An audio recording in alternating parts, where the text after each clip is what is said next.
시사 권장량 채워가세요. 골고루 담았습니다. 당신만을 위한 하루 시사 김성환의 시사야. 북한이 오늘 오전 중거리 탄도미사일 한 발을 발사했습니다. 이 미사일이 일본 열도 상공을 통과하자 일본 일부 지역에선 긴급 대피령이 내려지기도 했다고 하는데요. 일본 현지 연결해서 자세한 상황을 살펴보겠습니다. 김민정 도쿄통신원 연결돼 있습니다. 안녕하십니까? 네, 안녕하세요. 도쿄의 김민정입니다. 네, 오늘 아침 홋카이도하고 아오모리 지역에 긴급 경보가 울렸다고 하던데 당시 현지 상황이 어땠습니까? 네, 일본 정부가 오늘 이제 홋카이도 아오모리 지역에 전국 순시 경보 시스템 J-얼라트 경보를 울리면서 이제 주민들에게 대피를 하라고 요청을 했는데요. 네. 그것뿐만 아니라 정말 그 시각에 오늘 모든 방송들이 정규 방송을 다 중단을 하고 7시 22분부터 8시까지 굉장히 긴 시간 동안 긴급 방송에 들어갔는데 네. 제가 3일빈 동일본 대지진도 겪었지만 이런 식으로 정규 방송이 정말 모든 채널에서 일제히 중단이 되는 것은 굉장히 이례적인 일입니다. 네. 방송들은 정부가 국민보호법에 따라서 제2얼랏을 발령했다며 주의하라라고 방송을 했고, 건물 밖에 있는 사람은 건물 안으로 들어가거나 지하를 찾아서 들어간다.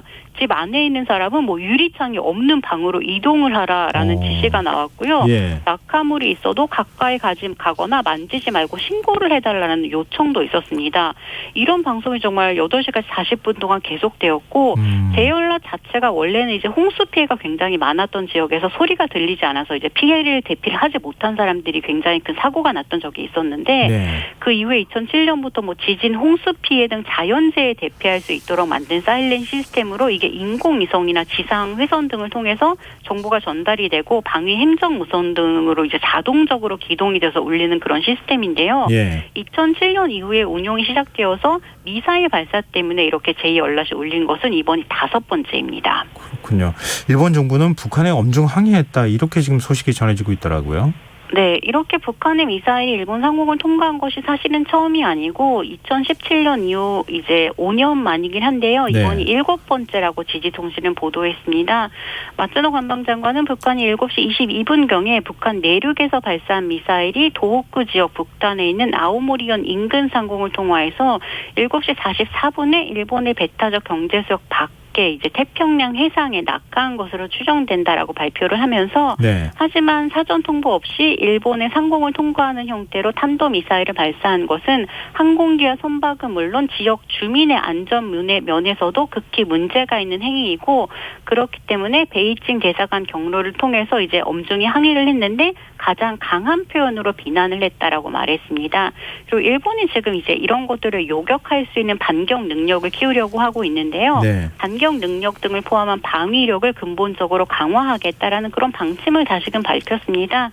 일본 정부가 이제 미사일 거리가 4,600km, 최고 고도가 1,000km라고 추정이 된다라고 발표를 했고, 네. 기시다 총리는 총리 관저에서 아킬리노 미 태평양군 사령관과 만나서 국제사회의 심각한 도전으로 이러한 폭거를 간과할 수 없다라면서 폭거라는 단어를 쓰면서 미일 연계를 강화를 했다고 합니다. 하야시 일본사국 블링컨 미 국무부 장관이랑 또 박진 외교부 장관과도 전화회담을 나눴다고 합니다.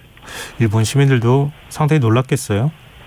네, 정말 그런데요. 오늘 홋카이도와 도호쿠에 있는 전철들이 이것 때문에 안전을 확인하기 위해서 정말 그 바쁜 시간에 운행을 일시 중단했다고 요미우리 신문이 보도를 했는데요. 예.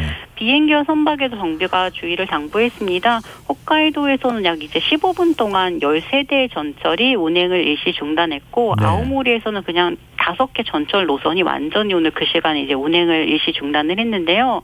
오늘 정말 전국에서 일본인들이 방송을 통해서 제2얼랏을 들었고, 홋카이도나 아오모리에서 정말 실제로 이 미사일이 상공을 통과한 곳에서는 마치 옛날에 우리가 민방 훈련을 하듯이 굉장히 엄청난 사일렌 소리가 계속 울리는 것을 실제로 들어야 했는데, 그렇다 보니까 아사히 신문을 보면 아오모리현의 90대 여성은 사일렌이 울려서 어떻게 해야 할지 몰라서 다리가 덜덜 떨렸다라고 말했고, 18세 학생은 전철역에서 전철을 기다리고 있는데 사일렌이 울려서 정말 모두가 놀랐고 전철도 운행이 중단되었기 때문에 매우 불안한 기분이 들었다고 말했습니다.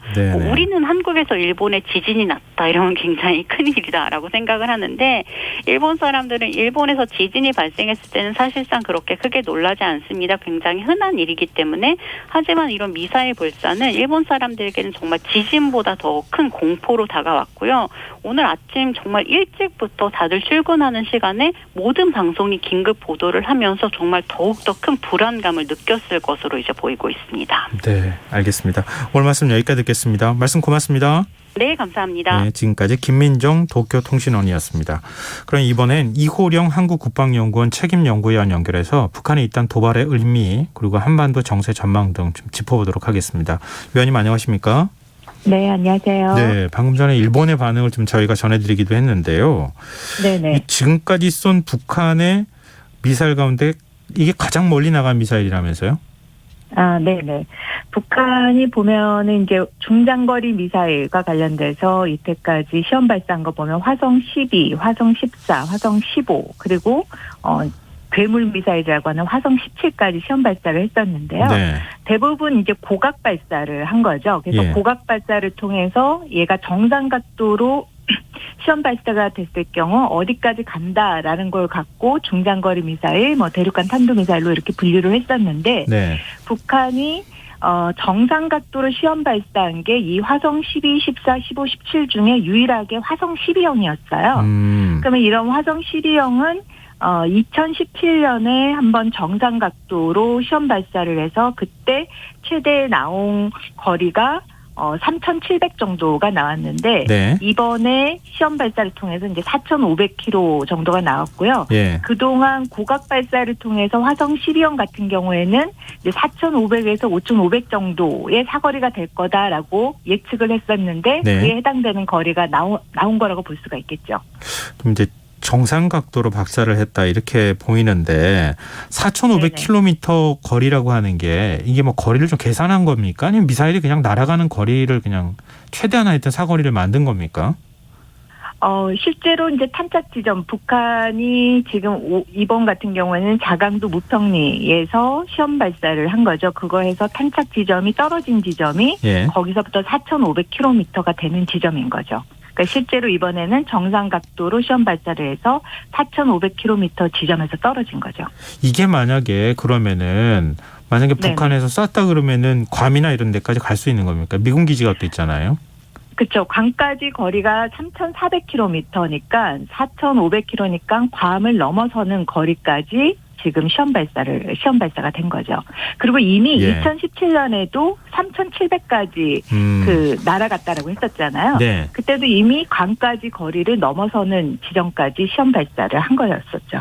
그럼 3,700까지 갔던 게 지금 4,500까지 갔다는 거는 성능 개량이 있었다는 얘기입니까? 크게 몇 가지 정도로 봐야 될 것 같은데요. 네. 그때도 정상 그 각도를 시험 발사를 했다라고 했을 때 30도에서 45도 안에서의 그 각도를 갖고 유지를 한 걸 정상 각도라고 하는데 예. 그때는 완전 정상 각도라기보다도 정상 각도에 가깝게 시험 발사했다라고 평가를 한 거였고요. 네. 그러면 이번에 이걸 그냥 단순히 거리가 우리가 예상했던 지점까지 간 거를 갖고 성능이 다 그 이전보다 2017년보다 보다 우세했다라고 평가하기에는 여러 가지 또 다른 요소들을 봐야 될 것 같아요. 그러니까 실질적으로 이 최대 사거리까지 시험 발사를 통해서 재진입을 하는 데 있어서의 고압이라든지 고온이라든지 이런 그 각 환경을 잘 견딜 수 있었는지가 아마 데이터로 북한도 얻고자 했을 거예요. 그런 정보가 계산된 것만큼 잘 평가가 된다면은 예. 성능이 이전보다 좀 향상이 됐다라고 평가를 할 수 있겠죠. 예. 그런데 지금 그거와 관련된 데이터는 알 수가 없으니까 예. 그 단순히 최대 사거리까지 시험 발사를 했다라는 것만으로만 성능의 향상 여부를 판단할 수는 좀 제한적인 것 같습니다. 그러면 일단은 발사한 미사일 재원을 화성 12형으로 볼 수 있는 겁니까? 지금 현재로 보여지는 그런 특징들을 봤을 때 그리고 북한이 지금까지 올 1월에도 화성 12형을 쐈었죠. 예. 그리고 또 고각 발사를 하고 해왔던 이런 추이들을 봤을 때는 화성 12형에 가깝다라고 평가들을 하고 있는 것 같습니다. 최근 북한이 미사일 발사 소식을 거의 이틀에 한 번꼴로 저희가 전해드리는 것 같다는 생각이 드는데요. 최근 열흘 사이에 총 5차례 미사일을 발사했고 또 발사하는 미사일의 종류도 지금 다른 것 같거든요. 이거 어떤 의미라고 네네. 봐야 됩니까? 몇 가지 좀 측면에서 좀 봐야 될 것 같은데요. 예. 일단 가장 큰 배경은 북한이 그 2019년에 그 하노이회담 결렬 이후에 새로운 길을 가겠다라고 이제 정책적인 선언을 하면서 네. 2019년부터 이제 신형 단거리 미사일 시험 발사를 단행해 왔죠. 그러면 최근에 보여진 이 단거리 미사일이라든지 이런 이렇게 최근에 보여진 시험 발사한 거는 대부분 2019년 이후에 나온 신형 단거리 미사일에다가 중단거리 미사일 시험 발사 같은 경우는 화성 12형을 2017년에 북한이 처음 발사를 한 거거든요. 네. 그래서 그거 부분이랑 이게 연계가 된 점을 봤을 때는 북한이 김정은 위원장이 2020년에 새로운 방위 전략을 추진을 해야겠다라고 지시를 하고 2021년에 8차 당대회를 통해서 국방발전 5개년 계획을 발표를 한 거죠. 그래서 예. 이런 거를 충족시키는 그런 군사적인 목적이 더 크다. 그래서 이러한 도발 배경과 관련돼서는 군사적인 목적 그리고 북한의 그런 새로운 방위 정책을 언급한 것 그리고 또 최근에 핵무력 정책법이 예. 또 발표하지 않았습니까? 예, 예. 거기에 따른 어떻게 보면 가시적인 조치들 이런 것이 종합된 거라고 볼 수가 있겠습니다. 그러면은 북한이 앞으로도 추가로 미사일 발사하고 또 핵실험까지 지금 언급이 되고 있던데 만약에 지금 네. 추이를 보자면 다음번은 ICBM이 될 가능성이 있다. 또 핵실험으로 연결될 것이다. 이런 전망에 대해서는 어떻게 보세요? 오늘 뭐 국감에서도 국방부가 발표한 내용을 보면은 그런 부분이 이미 언급이 된 거죠. 지금 북한의 이런 동향을 봤을 때 액체형 ICBM 시험 발사 가능성과 또 핵실험과 관련된 그런 준비 태세도 유지되고 있는 상황이기 때문에 언제든지 시험 발사를 할 준비가 갖춰져 있다라고 이야기를 했기 때문에 네. 그러한 준비 상황과 관련돼서는 가능성이 이제 높다라고 봐야 되는 거고요. 예. 그렇다면 북한이 왜 이렇게 같은 유형인데 전술적 측면에서 지금 다양한 모습을 보여주고 있잖아요. 네네. 근데 지금 최근 같이 보여진 것처럼 단기간 내에 여러 종류의 미사일을 시험 발사를 한다라든지 아니면 지난 6월처럼 같은 날 다른 장소에서 동시에 미사일 시험 발사를 한다라든지 그러니까 이전과 다른 패턴을 보이고 있다라는 거죠. 예. 그렇다면 미사일의 종류가 달라졌느냐? 그럼 또 그렇지는 않거든요. 그럼 네. 운영법에 있어서의 변화를 보여주고 있다라는 것은 북한이 기존에 발전시켜 온 어떻게 보면 핵과 미사일 능력 그 고도화를 운영면에서 어떻게 변형 발전시키고 있는지에 대한 초점을 맞춘 그런 시험 발사라고 볼 수가 있을 것 같아요. 네. 그러면 핵실험까지는 연결된다고 봐야 되는 건가요? 그렇죠. 보면은 김정은이 집권한 이래 2017년 핵무력 완성 이전에는 2013년에 그 핵보유법을 발표하고 나서 핵미사일 능력 고도화를 해온 게 어떻게 보면 2013년에 핵무력법을 발표하고 2017년 핵무력 완성까지가 북한의 어떻게 보면 핵정책의 1기라고 본다면 예. 핵정책의 2기는 어떻게 보면은 2019년에 새로운 길을 발표한 이후 지금의 핵무력 정책법 그리고 국방발전 5개년 계획이 완성되는 요 지점까지를 2기라고 볼 수가 있어요. 그러면 거기에 해당되는 정책, 전략에 맞추기 위한 추가적인 핵실험이라든지 ICBM이라든지 SLBM의 발사가 예정되어 있다라고 해도 과언이 아니겠죠. 알겠습니다. 좀 공교롭다고 해야 되나요? 오늘이 또 14 공동선언 15주년이 되는 날인데요. 한반도 네네. 정세는 점점 긴장 국면으로 들어가는 것 같습니다. 좀 남북 간의 네. 대화로 풀 수 있는 방법은 없을까요? 우리 정부가 어떤 노력을 해야 될까요? 그 참 보면 북한이 지난 30년간 우리가 역대 정부들이 다 대화를 위한 노력을 많이 해왔죠. 네. 한반도 정세를 안정시키기 위해서 많은 노력을 해왔는데 그 전에 지난 30년의 추이를 보면 북한이 대화의 장으로 나왔던 경우가 두 가지인데요. 크게 보면 전략적으로 시간을 벌기 위한 그런 목적 아니면 이제 경제적인 지원이 필요한 경우였다라는 거죠. 네. 근데 문제는 북한이 2019년 하노이회담 결렬 이후에는 이러한 전략적 시간 벌기용 대화마저도 완전히 지금 차단을 시키고 네. 북한의 주장을 받아들이든지 아니면 완전히 거부하는 올와 나띵으로 예. 군사적 대결에 집중을 하고 있기 때문에 네. 앞으로 향후 북한이 대화의 장에 나오는 경우는 오히려 지금 두 가지다.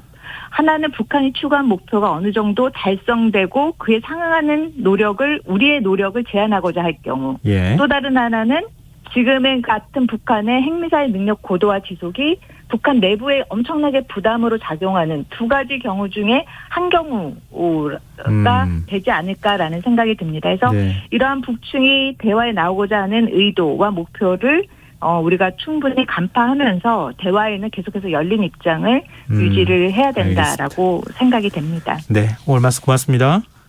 네, 감사합니다. 예, 지금까지 이호령 한국국방연구원 책임연구위원이었습니다.